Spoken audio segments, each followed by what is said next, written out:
Well, thank you very much, and thank you, Gretchen. It's great to be back in the incredible Commonwealth of Pennsylvania. Great place.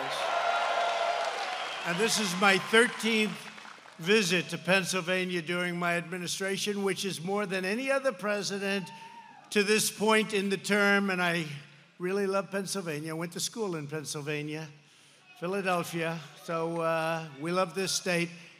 And I love the unions, and I love the workers. And you know, when I built buildings in New York, I built them exclusively with union. People don't understand that. I was exclusive. And in the last really great election, our election of 2016, you know, we did great with the union workers, great. But we didn't do good with the leadership. The leadership said, well, we've always gone Democrat. Let's keep going that way. That didn't work out too well for some of them, I want to tell you. I'll tell you, and as Gretchen said, this would have never happened without me and us. This would have never happened. So I'm with you. I'm with you. Remember that, and remember that Pennsylvania. You know, Pennsylvania has the best numbers they've ever had in the history of the state, and that's for a very good reason. And you know what that reason is? Hello, here I am. And I'm truly honored to be here with the amazing energy workers and construction workers. These are talented people. The craft workers who make America run and who make America proud. We're proud again. We're proud again. And no one in the world does it better than you. Nobody. Nobody does it better. There's nobody in the world that does it. And we're unleashing that power again, like we've never seen before, I will say. And we are doing well, and we're fighting against a lot of countries that have taken advantage of us for many, many years, but they're not doing it so much anymore. And in a little period of time, they won't be doing it at all anymore. They've taken advantage of this country. Today, we celebrate the revolution in American energy that's helping make our economy the envy of the world. This Shell petrochemical plant in Beaver County, Pennsylvania. I did very well here. We did very well. How many points did we win by? Does anybody know? I'll tell you. Isn't it, I think, 28 points? That's a lot. That's against a Democrat or whatever. It's one of the single biggest construction projects in the nation, and it made it possible and was possible by clean, affordable, all-American natural gas. Powerful, clean, natural gas.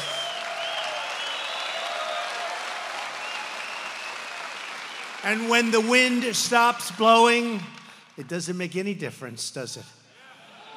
Unlike those big windmills that destroy everybody's property values, kill all the birds, someday the environmentalists are going to tell us what's going on with that.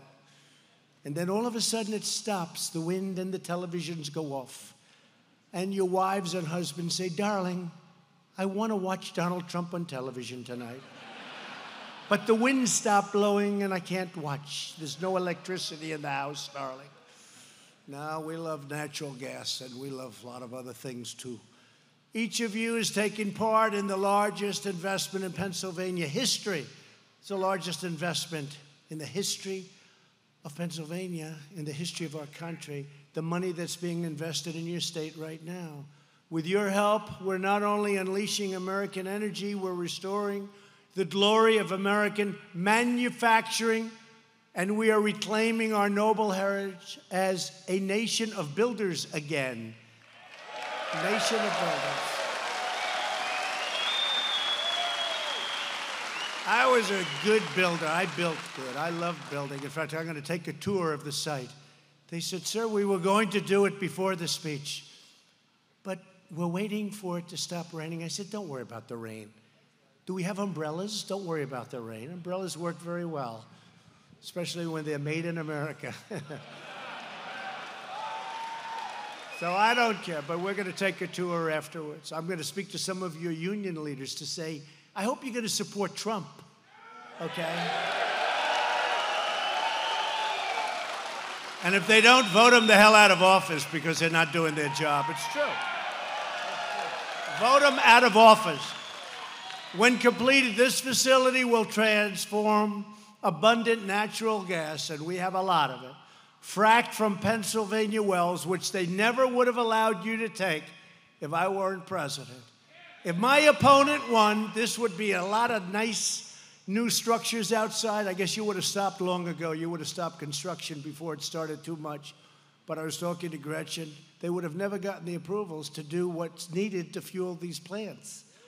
That wouldn't have been good, so probably they wouldn't have started. But if they would have started, it would have been stopped. But they put it into plastic through a process known as cracking. That raw material will then be shipped all over the country and all over the world to be fashioned into more products stamped with that very beautiful phrase, made in the USA, right? Made in the USA. Beautiful.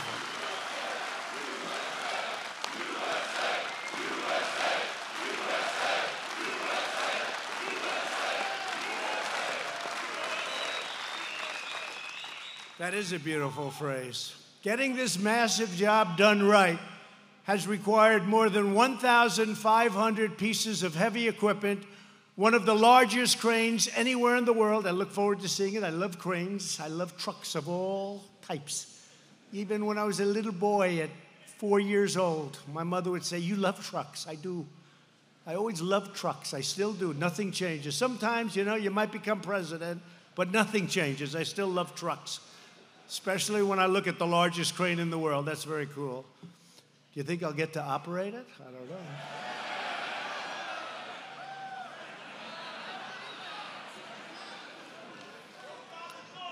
We'll put the media on it, and I'll give them a little ride, right?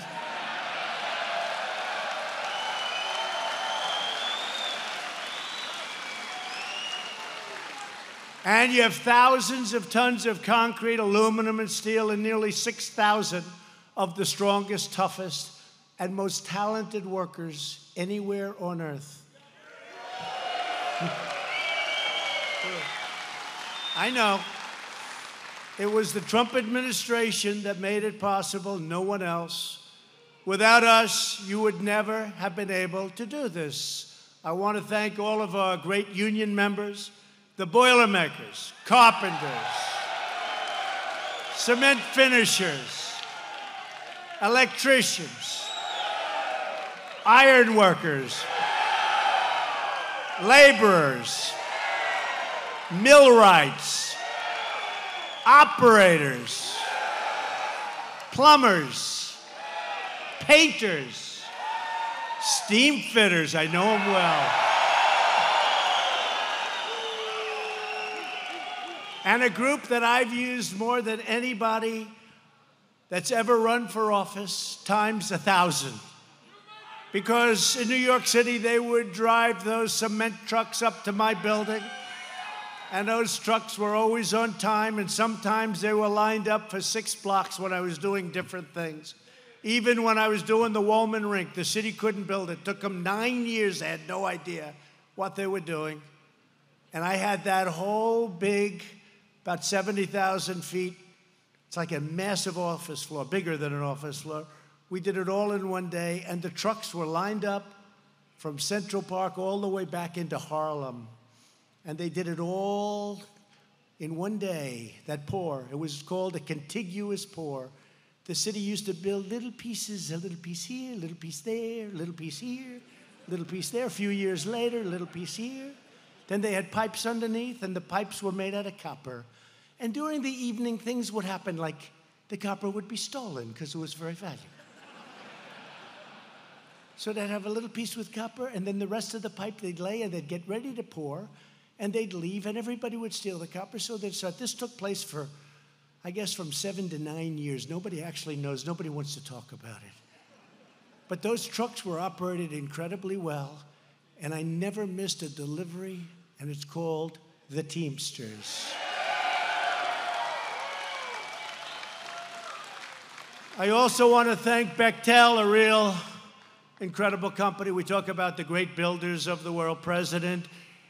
Jack Future. Where is he? Where is he? Jack. Where is Jack? Jack.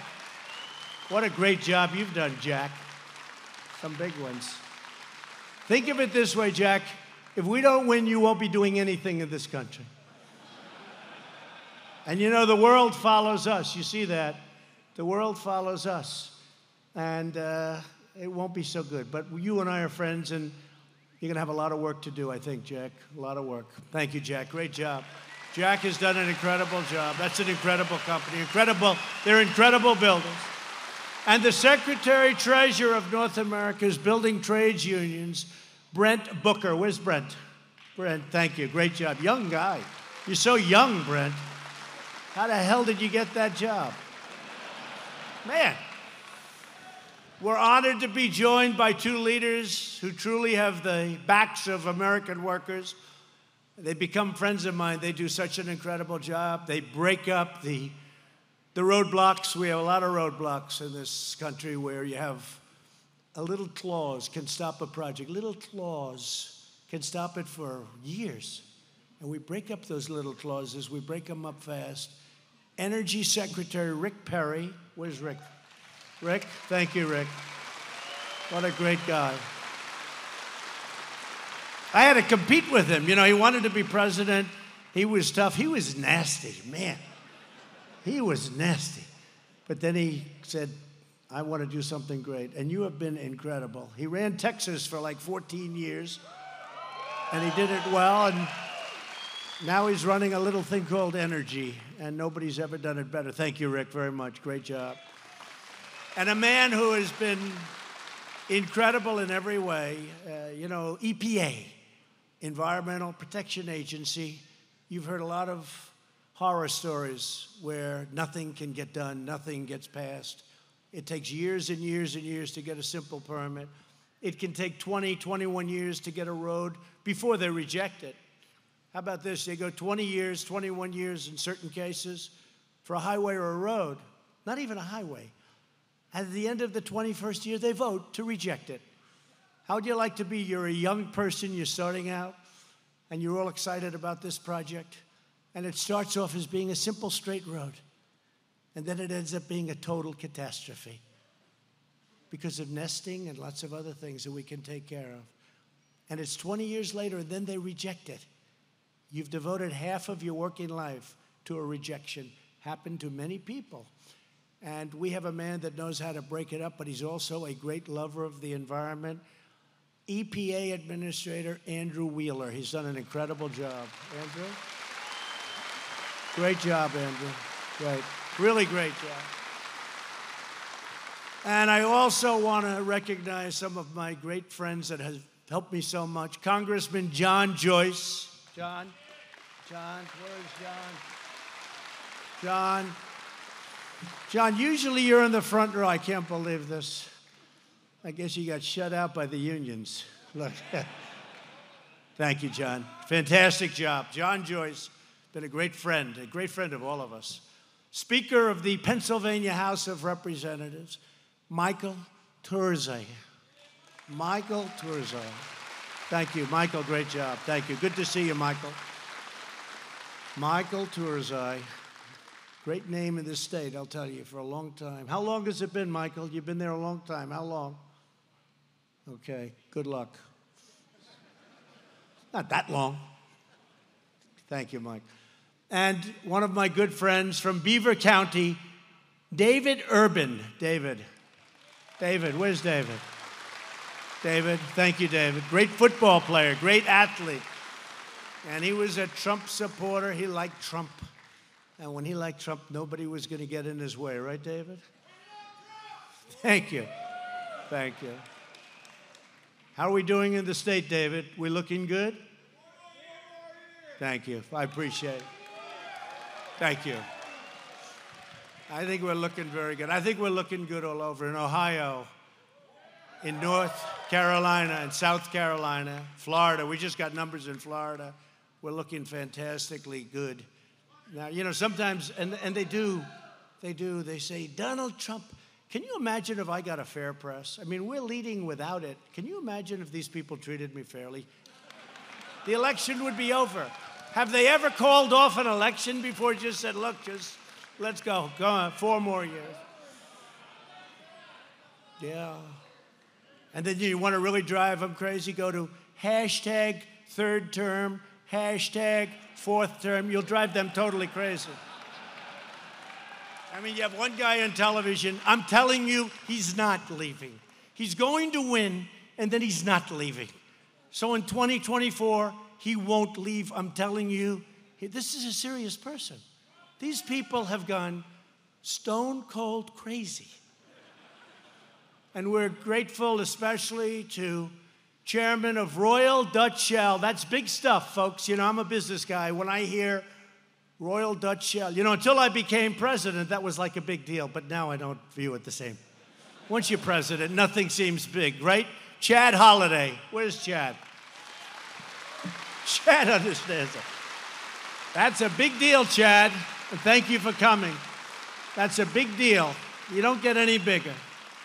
It's an incredible company. Shell's U.S. president, you just met her and you know her. Everybody knows her. And she's got a lot of other things in store, and she thanked me for what we've done here. But I said, forget this.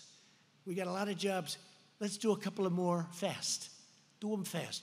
We'll get you fast approvals. And you may get rejected. You know, if it's not going to be environmentally good, environmentally sound, if something's going to be wrong. But we're not going to take 20 years to reject you, like they did with the pipelines. It didn't matter. I approved them, but that's okay. So we have pipeline. Oh. We got plenty of pipeline folks here, don't we? That's right. Hey, you know, that's a bigger hand than we got from the Teamsters. You believe that? No, but, you know, they did that with the pipelines, right? Keystone XL, they did it with the pipelines. Dakota Access Pipeline, we're building pipelines. And if we get the pipelines approved, and you better work, the EPA is working right now to get them approved, and Texas, and if we can increase, we're now the largest in the world in energy by far. But if we get those approved, Andrew, I hope Andrew's listening, EPA, Andrew, you know what I'm saying, right? If we get them approved in Texas fast, they said it will take 18 years. I said, could you do it in about a month? All right? If we get that, oh, look at those pipeline guys, they're so happy. That's a lot of jobs. But Andrew, if we get them approved fast, we can increase our entire output. Texas is so big, and it's bigger, it turned out to be much bigger. I also got you ANWR in Alaska, which may be bigger than everything. And they couldn't get it. Ronald Reagan couldn't get it. No president could get it. And I got it approved, and we're all set. And so we're all set. So, Andrew, in Texas, if you can get those pipelines going, you will be so happy. We'll have dinner with your family. I'll tell them how great you were. Okay? EPA. Thank you, Andrew. So I want to thank, though, Gretchen. She's been fantastic. I also want to thank Vice President of Pennsylvania Chemicals, Hillary Mercer. I want to thank you very much for investing in the people of Pennsylvania. Hillary? Where's Hillary? Thank you, Hillary.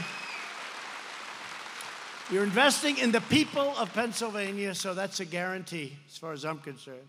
For generations, America's greatness was forged and fueled and won by the extraordinary workers of this region. This region is an incredible region. Pennsylvania steel raised the skyscrapers that built our cities. And by the way, steel was dead. Your business was dead, okay? I don't want to be overly crude. Your business was dead. And I put a little thing called a 25% tariff on all of the dumped steel all over the country. And now your business is thriving. Probably there's few businesses that have gone proportionately up, like steel and aluminum. We did it with aluminum too, but they are doing well. 25% and 10% on aluminum. And they still dump, but now the United States takes in billions of dollars, and the dumping is much less, and the steel companies are thriving again. We have to have a steel industry. We can't.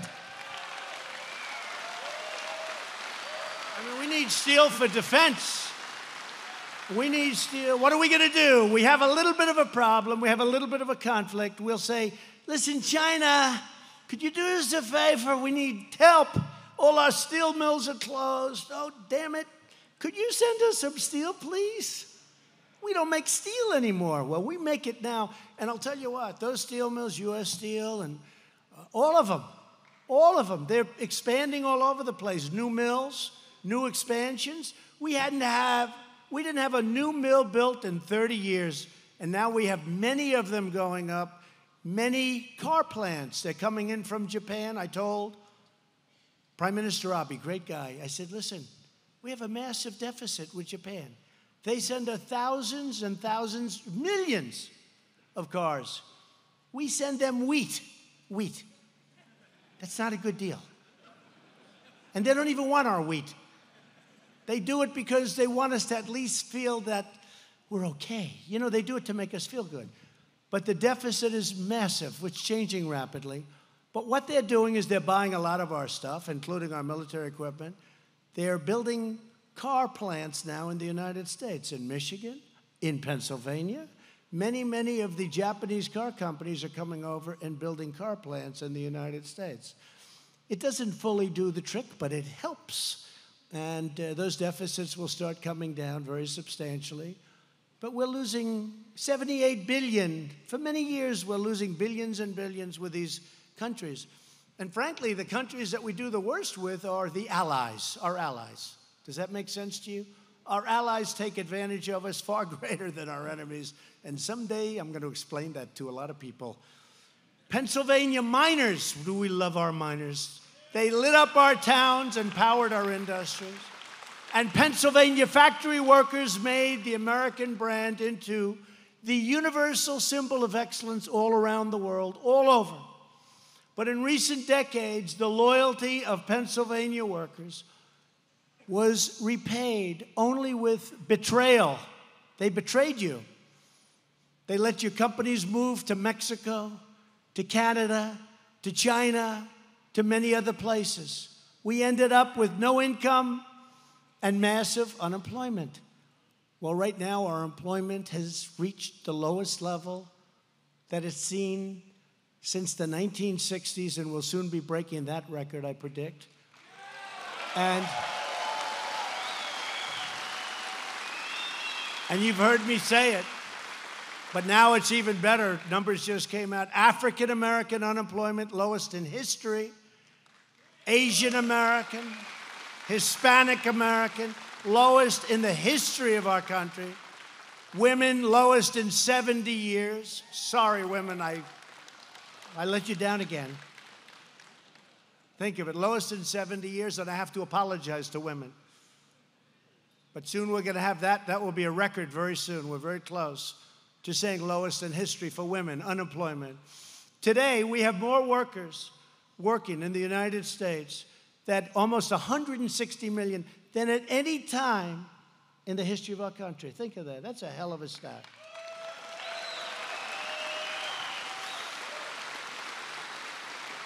The political class in Washington gutted your factories with horrendous trade deals, horrible. NAFTA, one of the worst trade deals ever. By the way, World Trade Organization, it made China. China made themselves. They did a good job. But they ripped off our country for years. And with our money and World Trade Organization backing, and then they took advantage of the rules of the World Trade Organization. And I'm being nice when I say took advantage, much more than took advantage. They went up like a rocket ship. They were flatlined for 100 years. And then one day, World Trade Organization, a terrible move. And you know, we were losing all our cases until I came along. We were losing all our cases in the World Trade Organization. Almost every case we're lost. They thought we were stupid. They were the ones ruling. And then I came along. Now we're winning a lot of cases because they know that they're not on very solid ground. We will leave if we have to. And all of a sudden, we're winning a lot of cases. We're winning most of our cases. And it's only because of attitude, because we know that they have been screwing us for years, and it's not going to happen any longer. They get it. They get it. So they're giving us victories. They're giving us victories. And I'd like to use a different word, but there's no word that's quite as, right? There's no word that's quite as descriptive.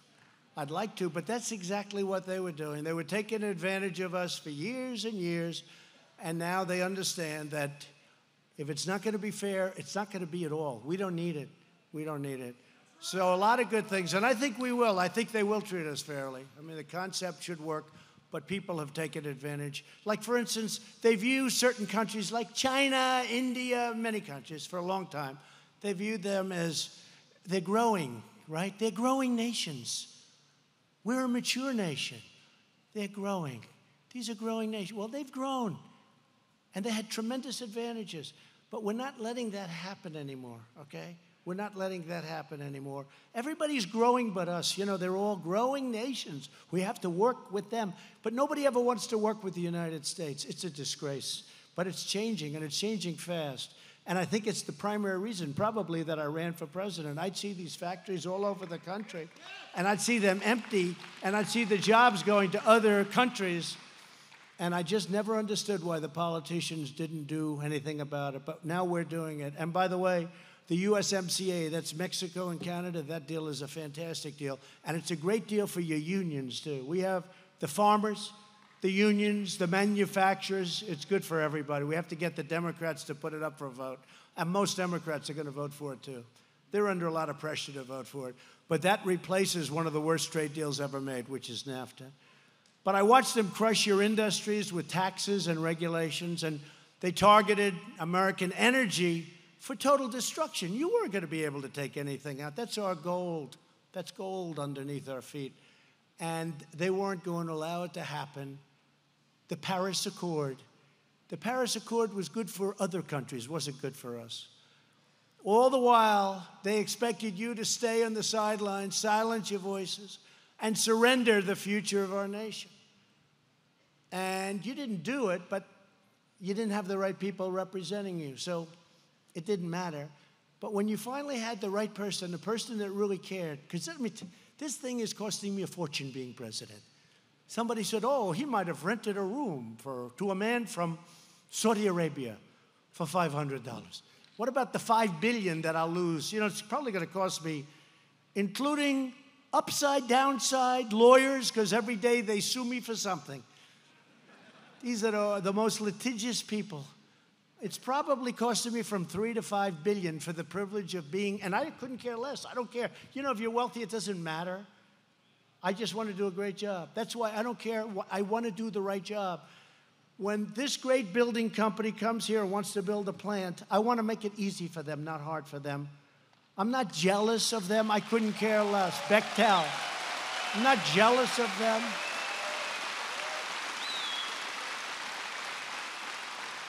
I got sued on a thing called emoluments. Emoluments. You ever hear the word? Nobody ever heard of it before. They went back. Now, nobody looks at Obama getting $60 million for a book. That's okay. Even though nobody in history ever got that much money for a book.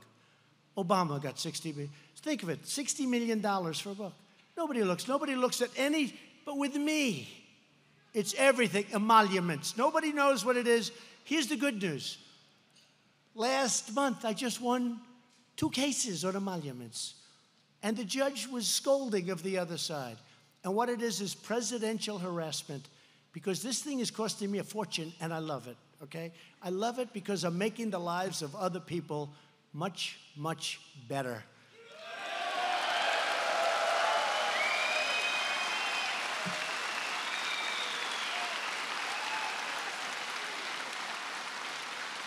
And each of you here today is living proof that America never surrenders. We don't surrender.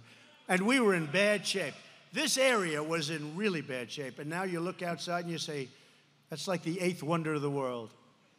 Under my administration, we're fighting back and we're winning because we are truly and finally putting America first.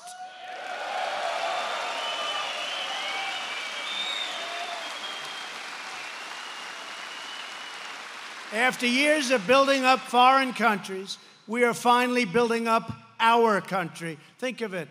We protect the border of South Korea, but we don't protect our own border, but now we are. And the wall is being built. We won that case 2 weeks ago. We won that case. The wall is, and we're going to have a lot of it. We're going to have anywhere from 400 to 500 miles built by the end of next year. We're building a lot of wall, and we need it. We need it. We want people to come into our country. They have to come in legally, and we want them to come in through merit.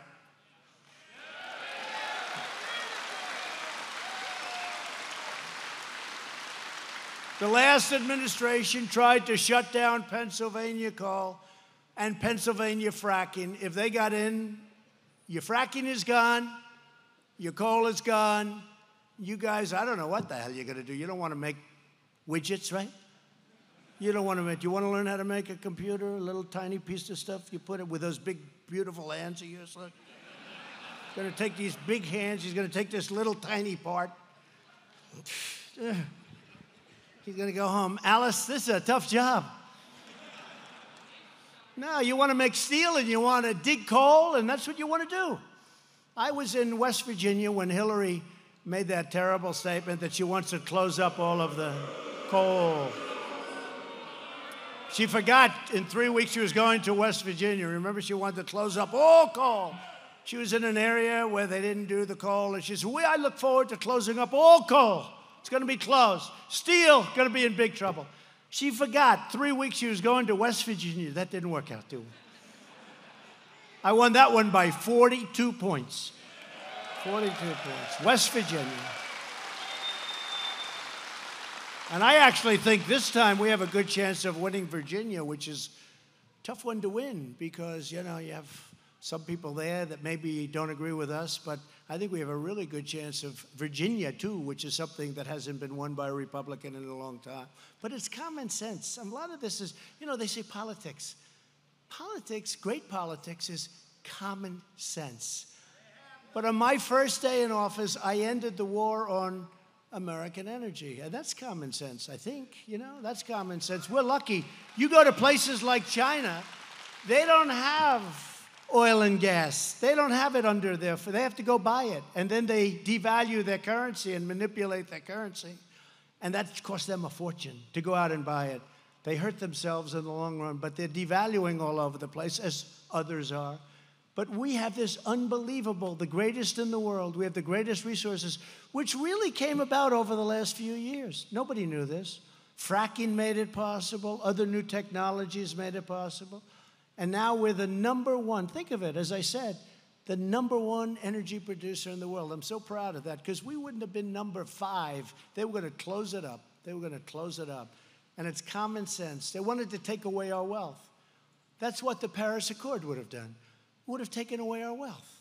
It wasn't for us. It was good for others. It wasn't for us.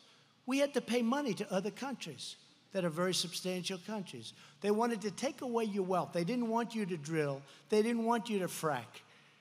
They didn't want you to do steel. They wanted to take away your wealth. Now, the press will try and spin that differently, but I'm right, okay? The fake news.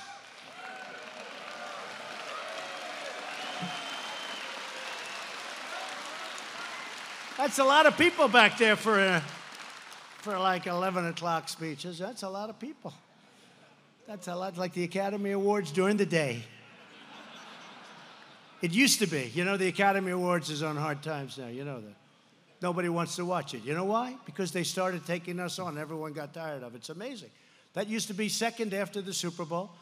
And then all of a sudden now it's just another show because people got tired of people getting up and making fools of themselves and disrespecting the people in this room and the people that won the election in 2016. And the people that won the Senate without me on the ticket in 2018. You know, they never say that. We won the Senate. That's why we'll have appointed within 2 months 179 federal judges and 2 Supreme Court judges. Think of that. 179. But they don't say we won the Senate. They say we lost the House. And, you know, there were a lot of people running for the House. It's hard for me to campaign, but almost everybody I campaigned for won. We had tremendous records in 18, and I wasn't running. There's a big difference. In 2020, we're running, so you better get out there and make sure we win.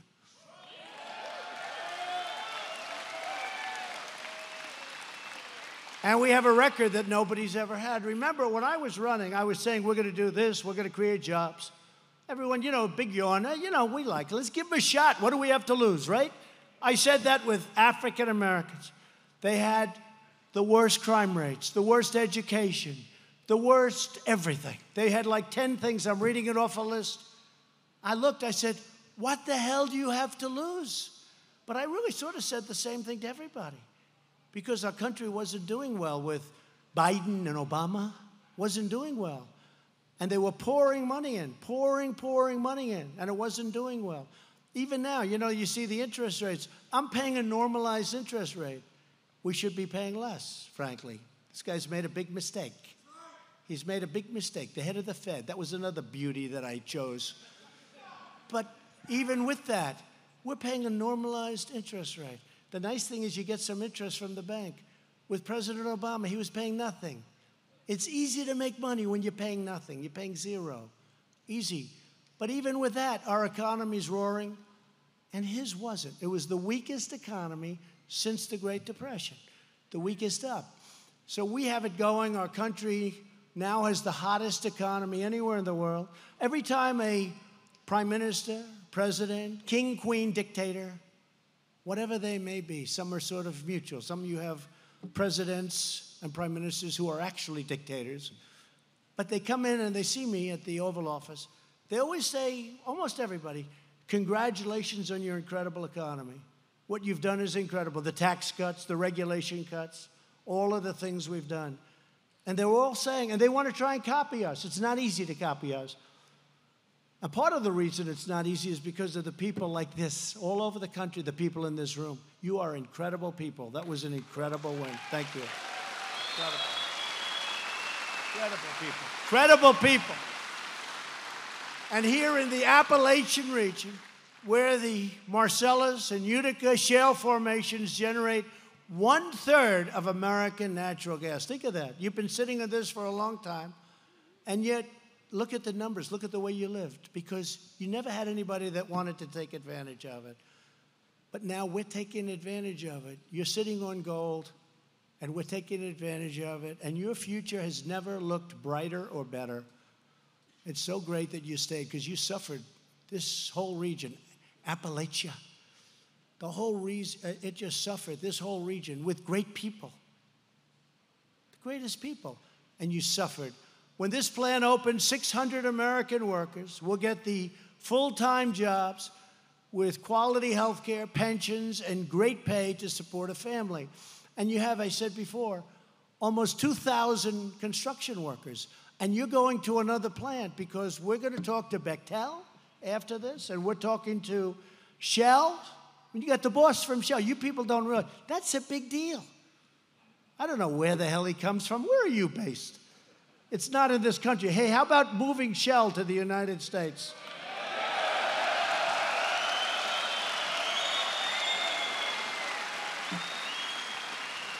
Well, we're ready if you are. Just let me know. But they have their big USA division. But that's a great company. It's a big deal. And that you're here is a big deal. That's a big deal to me, and it's a big deal to everybody in this room. You have the top man at Shell. But this is just the beginning. My administration is clearing the way for other massive multi-billion-dollar investments. We just did one in Louisiana. It's a $10 billion plant. There's more pipes in that plant than I've ever seen in my life. There's more plant, you know that. LNG, it's an LNG plant. $10 billion, and it's totally sold out. They sell it like you rent office space. Can you believe it? It's all sold out.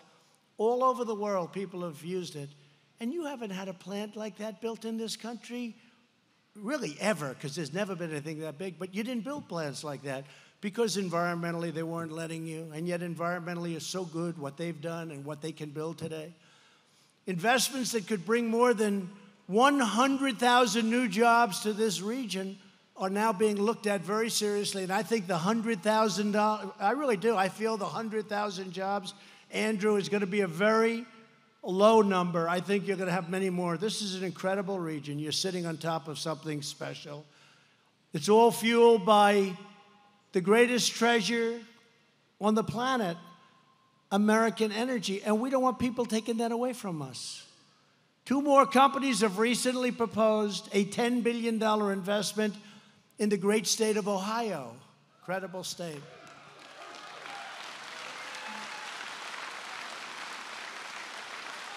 We have tens of billions of dollars worth of investments, and this is really good stuff that we're now negotiating. But these 2 are in Ohio.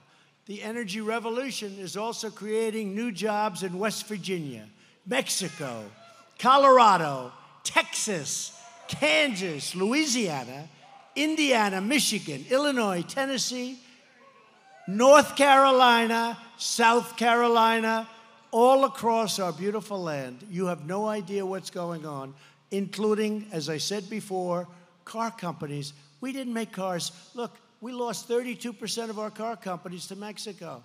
Before I got there, by the way. Now it's very, very hard to do that anymore. Nobody's going to be looking that way, I don't think. And I want to thank Mexico because the president now has been great.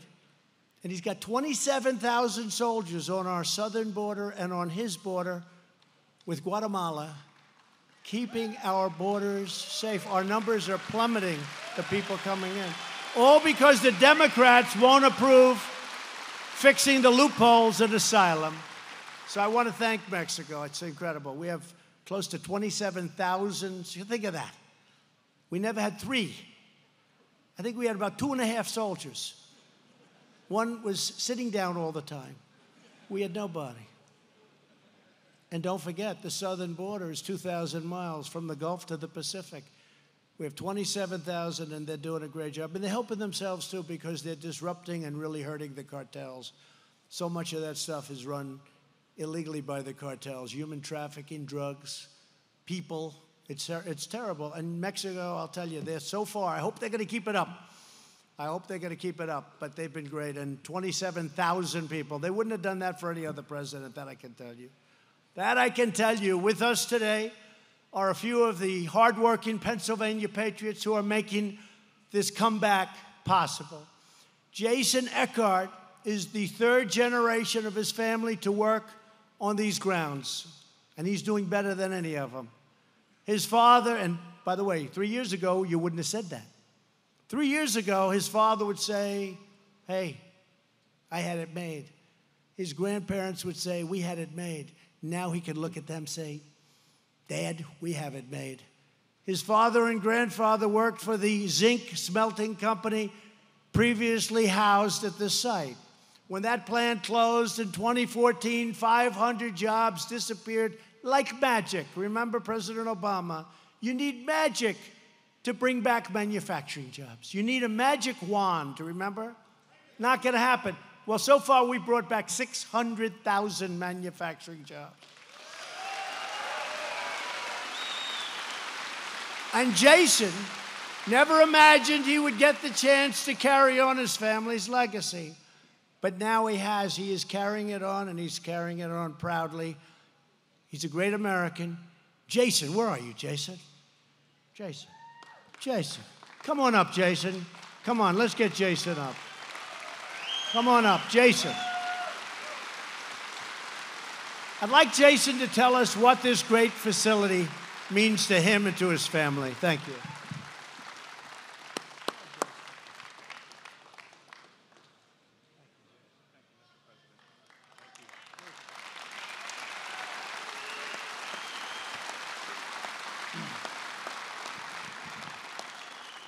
It's been amazing to see the transformation on this site from a 100-year-old zinc smelter to a state-of-the-art petrochem facility.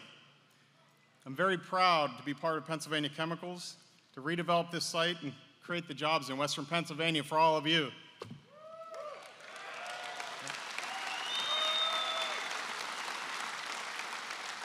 And it's very exciting to think about what we have to come, starting this place up and having jobs into the future for our families. As a native from this area, I'm from right here in Center Township. I can appreciate how much this means to the area. I'm really proud to be part of this and be proud of all you guys. Thanks.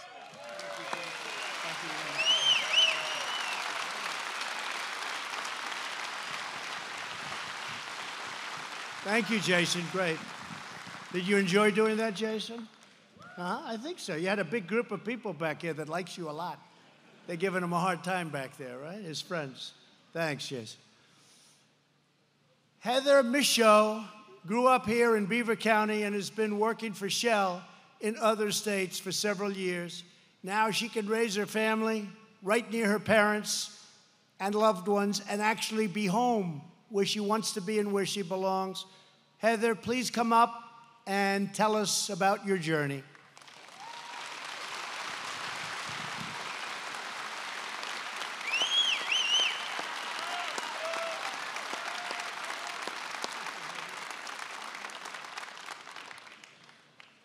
Thank you, Mr. President. Thank you. So for me, when Shell announced that we were going to be building a facility in Beaver County, I was in Texas, and I was so excited. But not just for me getting to further my career and move home. I was excited for all of the possibilities that it opened up for my hometown. I was excited because I recognized the potential that a place like this has for us to be able to hone our existing skills and to gain new ones, too. So I knew that we, the hardworking people of Western Pennsylvania, and other places in the US too, would now have this fresh opportunity and would take advantage of it. And that's the opportunity that I see the thousands of you folks taking advantage of now. Not only today, but we're also creating something that is going to well outlive us by building this site. And I'm really proud to be a part of that legacy, sir. Thank you very much.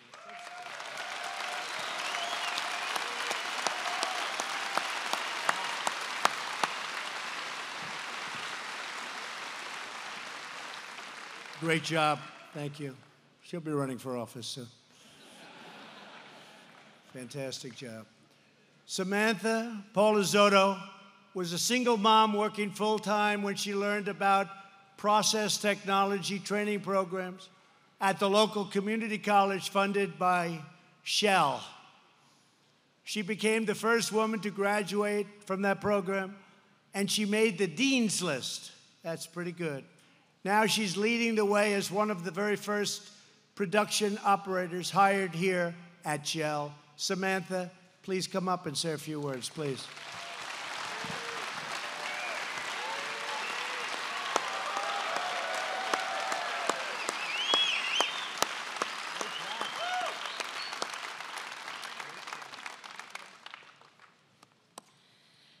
Growing up in Beaver County, I can recall people talking of the good old days, when steel mills were running and often people were born and spent their whole lives in the same town. Local families had multiple generations working in the same industry and in many cases the same companies. This was a fact for our parents, but with the fall of the steel mills in this area, began to see a period of stagnation. Hardworking men and women in this area, full of pride, still lace up their work boots, driving by the vacant skeletons of the old mills and refineries, holding on to the hope that one day this area would see its former glory. The announcement of Shell Pennsylvania Chemicals plant seems to have kindled that spark within the community. It has provided an opportunity for steady employment for many different skilled tradesmen, emptying many of the local union halls. As a young woman, this has also afforded me an incredible opportunity to come into the ground floor of an unprecedented project. In school, I chose a field far different than many of my female colleagues. Process technology is a focused area of studies around production and operations. Predominantly male-dominated careers, I knew there would be challenges as I entered the workforce. Being a mother and a wife, I must balance my responsibilities at work and at home. The challenges I have faced have been softened by a network of support that has been given to me not only by my family, but also through the Community College of Beaver County, my coworkers, and now the culture of care at Shell. I am proud to play a role in this project as it restores this area and makes Beaver County great again.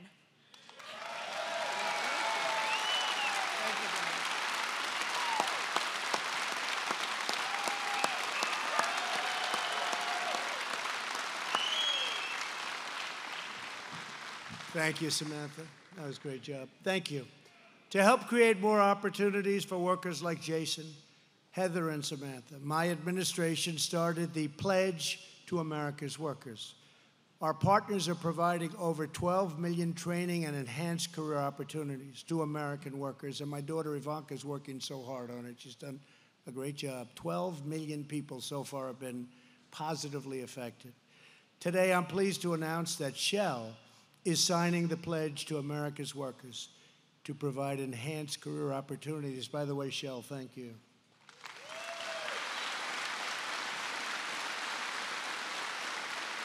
They're providing career opportunities to 3,300 workers over 5 years right here in Western Pennsylvania. That's great. Thank you, fellas. Thank you very much. And thank you, Hillary, for the tremendous commitment that you've made. We really appreciate it. Fantastic job. Under this administration, we live by two very simple words: Buy American. That's what we want. I'm going to add something: Hire American. It's about hiring American, buying American. It's about America first. It's about make America great again. It's about keep America great.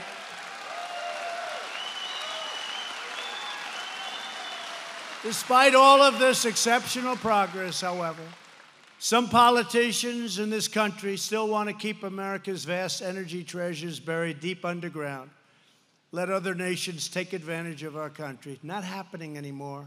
They see factories like this one not as a cause for celebration, but for condemnation. Democrats in Congress are pushing hard for the Green New Deal. How about that one? Green New Deal. Where it puts everybody in this room out of work. Hate to tell you. And a lot more people. Everybody out of work. But I don't want to speak badly about it. You know, you've heard me say this. I want to encourage them. That should be their platform. I don't want to do it too early. I did it very early with Pocahontas. I should have probably waited. She's staging a comeback on Sleepy Joe. I don't know who's going to win, but we'll have to hit Pocahontas very hard again if she does win. But she's staging a little bit of a comeback. What a group. Pocahontas and Sleepy Joe. I don't think they give a damn about Western Pennsylvania, do you? I don't think so. And other radical plans to wipe out our coal, that's what they want. They want to wipe out our oil. They want to wipe out our natural gas industries while allowing other countries to steal our jobs. Virtually every leading Democrat has vowed to eliminate fossil fuels, obliterating millions of American jobs, devastating communities, and bankrupting factories, families, and senior citizens all across this region.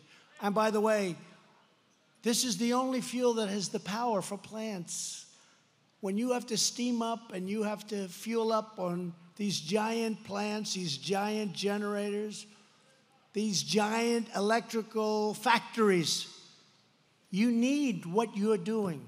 You need this. It's got the power. The other doesn't have the power, certainly not yet, probably never will.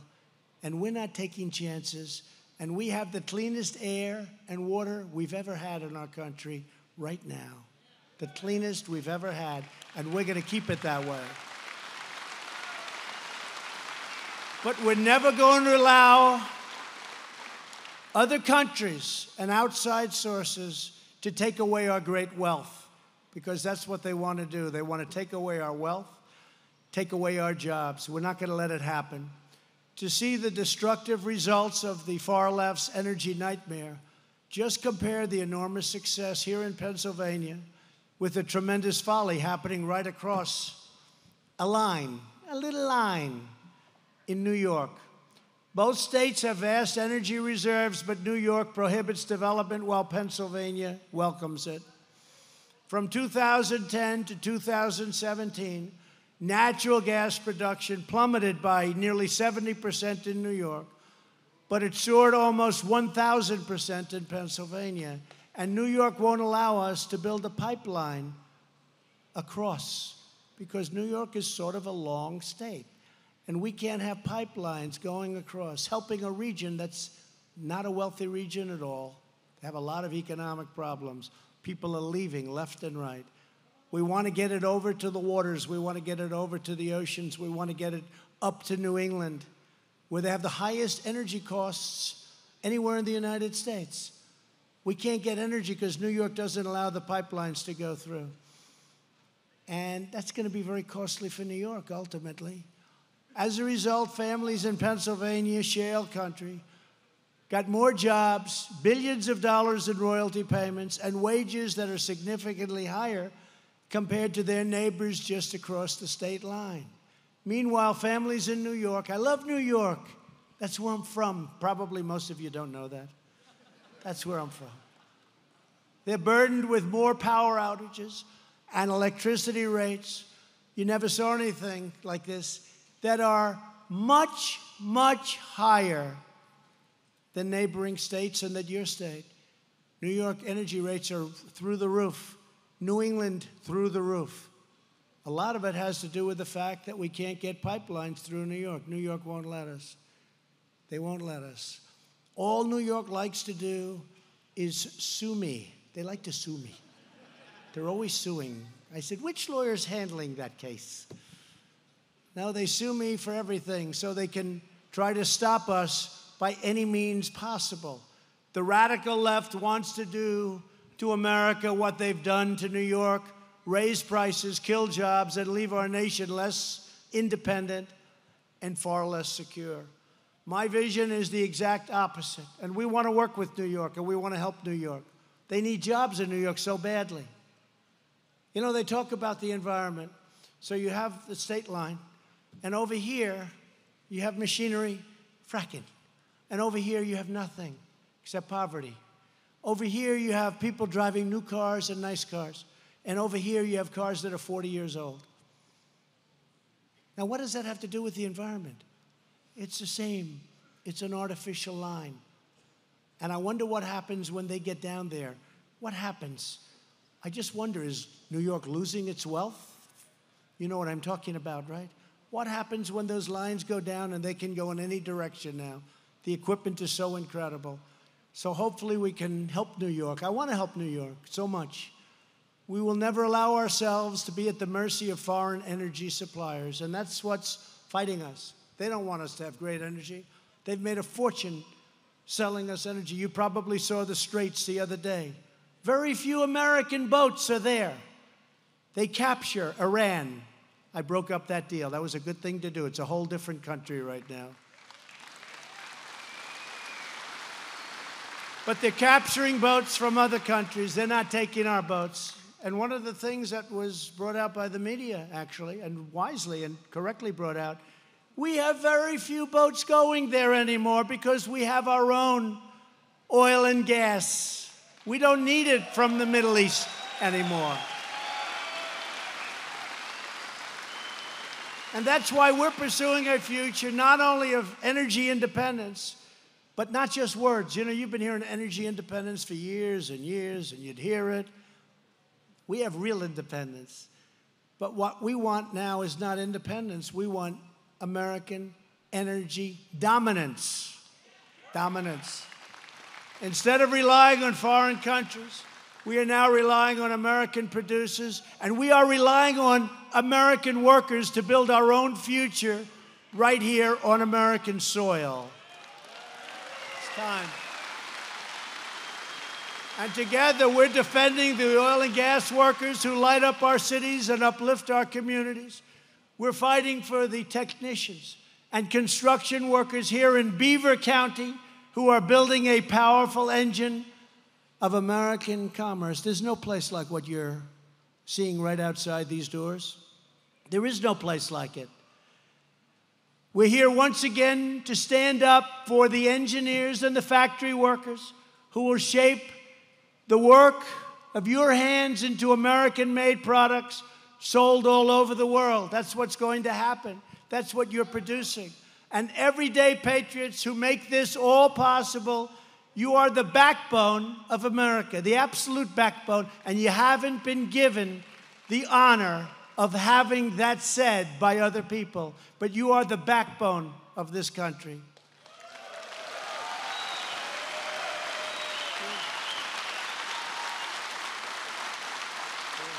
So true.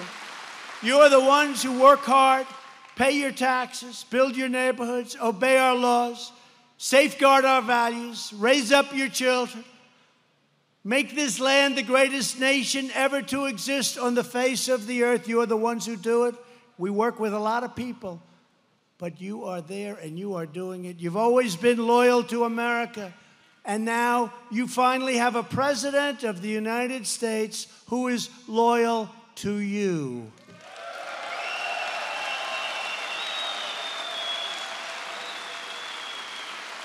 Our vision is pro-worker, pro-jobs, pro-family, pro-growth, pro-energy, and 100% pro-American.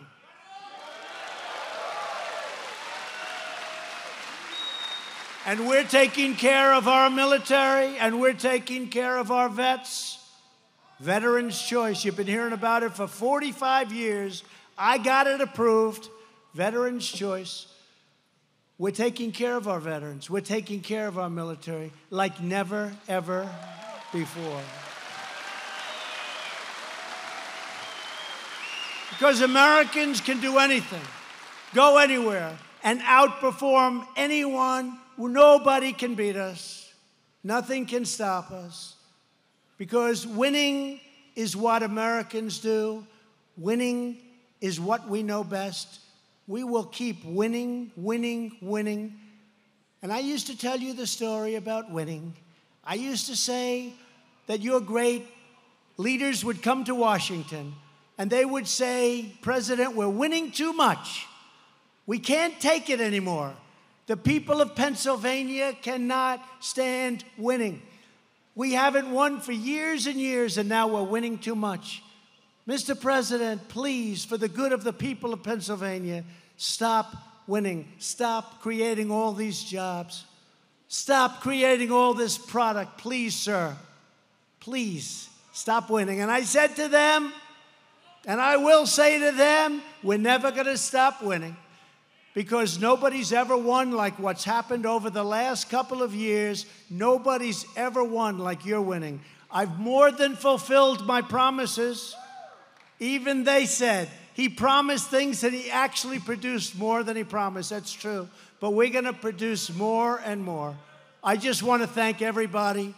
With your help, factory floors across this land are once more crackling with life.